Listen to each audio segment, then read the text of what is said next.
સંતાનના હૃદયમાં સૌથી વધુ હેત હોય તો મા માટે હોય છે, અને માના હૃદયમાં સૌથી વધુ પ્રેમ હોય તો સંતાન માટે હોય છે.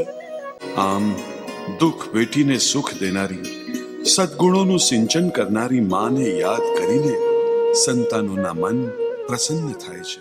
तू कितनी अच्छी है, तू कितनी भोली है, प्यारी प्यारी है. ओ माँ,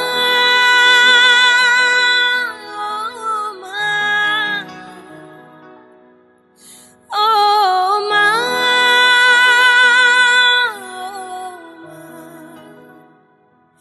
कि ये जो दुनिया है ये वन है कांटों का, तू फुलवारी है. ओ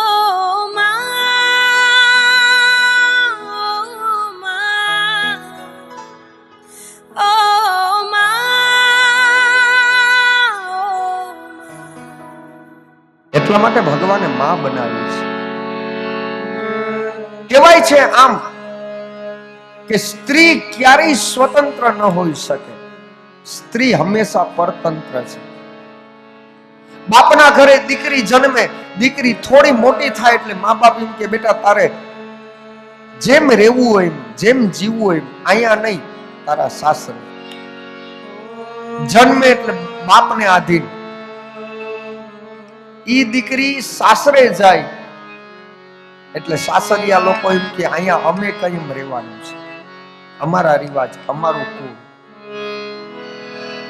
અને પછી ઈ દીકરી યશોદા બને, માં બને.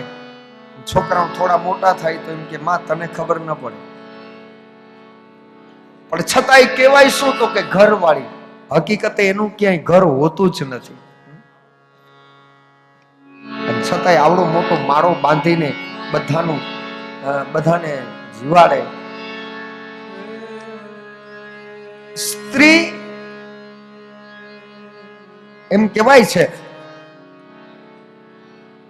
કે 2 ટક ભોજનની વ્યવસ્થા ઘરમાં ભલે માં કરતી હોય, પણ જીવનભરના ભોજનની વ્યવસ્થા બાપ કરતો હોય છે.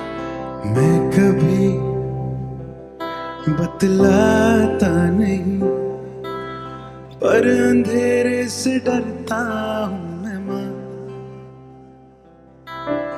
यूं तो मैं दिखलाता नहीं, तेरी परवाह करता हूं मैं मां. तुझे सब है पता है ना मां, तुझे सब है पता मेरी माँ.